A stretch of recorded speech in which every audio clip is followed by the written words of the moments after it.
بسم اللہ الرحمن الرحیم۔ السلام علیکم ناظرین، میں ہوں آپ کا میزبان نوید احمد اور آپ دیکھ رہے ہیں نوید اسپورٹس نیوز اینڈ ریئیکشن۔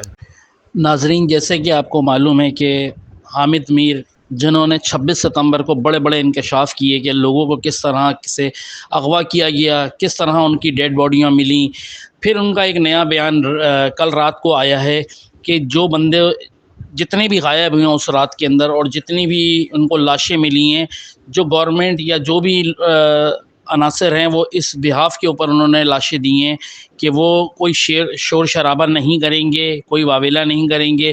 تو آئیے ناظرین خود ویڈیو کی جانب چلتے ہیں اور اپنی آنکھوں سے ملاحظہ فرمائیں کہ سب کچھ کیا ہوا۔ اسلام آباد احتجاج میں کتنے لوگ جان سے گئے؟ احتجاج میں سیکیورٹی اہلکاروں کو گولیاں کیوں نہیں لگی؟ سینئر صحافی متی اللہ جان کیوں گرفتار ہوئے؟ سینئر صحافی حامد میر نے کر دیے تازہ کالم میں انکشافات۔ حامد میر نے جنگ میں اپنے کالم میں لکھا کہ 27 نومبر کی شام ایک وکیل دوست کا میسج ملا۔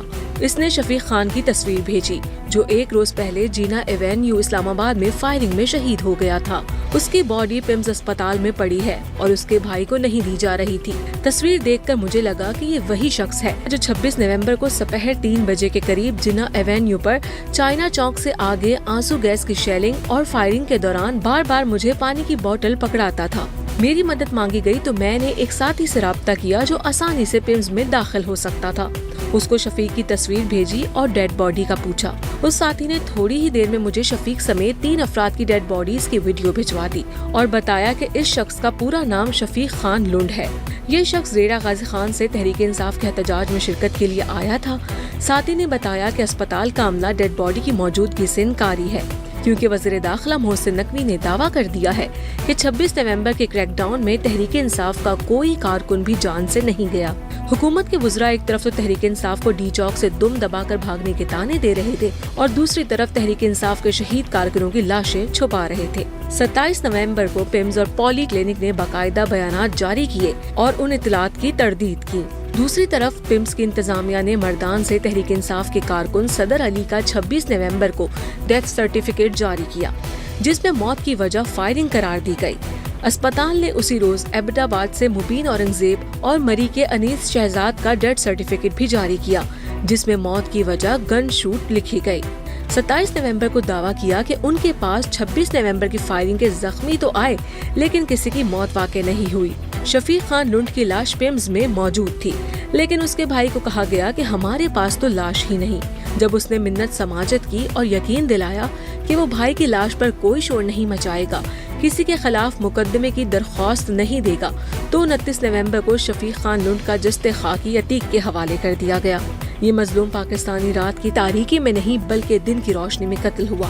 3 دن اس کی لاش کو چھپائے رکھنے والے طاقتور لوگ اندر سے انتہائی خوف زدہ تھے۔ اسی خوف کے باعث ایک صحافی متی اللہ جان کو گرفتار کر کے ان پر جھوٹا مقدمہ قائم کیا گیا۔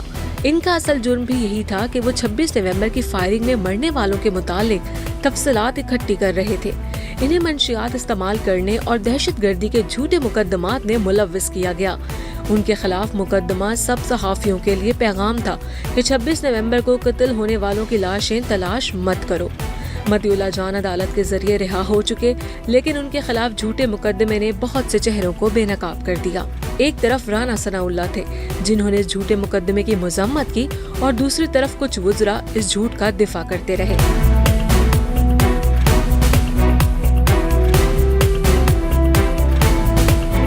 حامد میر نے مزید لکھا کہ اسلام آباد پولیس وزیر داخلہ محسن نقوی کے ماتحت ہے۔ عمران خان کے دور میں محسن نقوی کے ٹی وی چینل پر پابندی لگی تو متی اللہ جان نے ہمارے ساتھ مل کر حکومت کے خلاف مظاہرے میں تقریر کی تھی۔ جب محسن نقوی کو طاقت اور اقتدار مل گیا تو ان کے منظور نظر آئی جی اسلام آباد کے حکم پر متی اللہ جان کے خلاف ایک ایسا مقدمہ بنایا گیا جو پوری دنیا میں پاکستان کو تماشا بنانے کا باعث بنا۔ محسن نقوی ہم سب کو یہ پیغام دینے میں کامیاب رہے کہ کل کو ہم پر بھی ایسے مقدمے بنیں گے۔ ہم سب کو یہ بھی سوچنا چاہیے کہ اگر اسلام آباد میں ایک صحافی پر جھوٹ کا شاہکار مقدمہ قائم ہو سکتا ہے تو بلوچستان، سندھ، خیبر پختونخوا، آزاد کشمیر اور گلگت بلتستان کے دور دراز علاقوں میں صحافیوں کے ساتھ کیا کچھ نہیں ہوتا ہوگا۔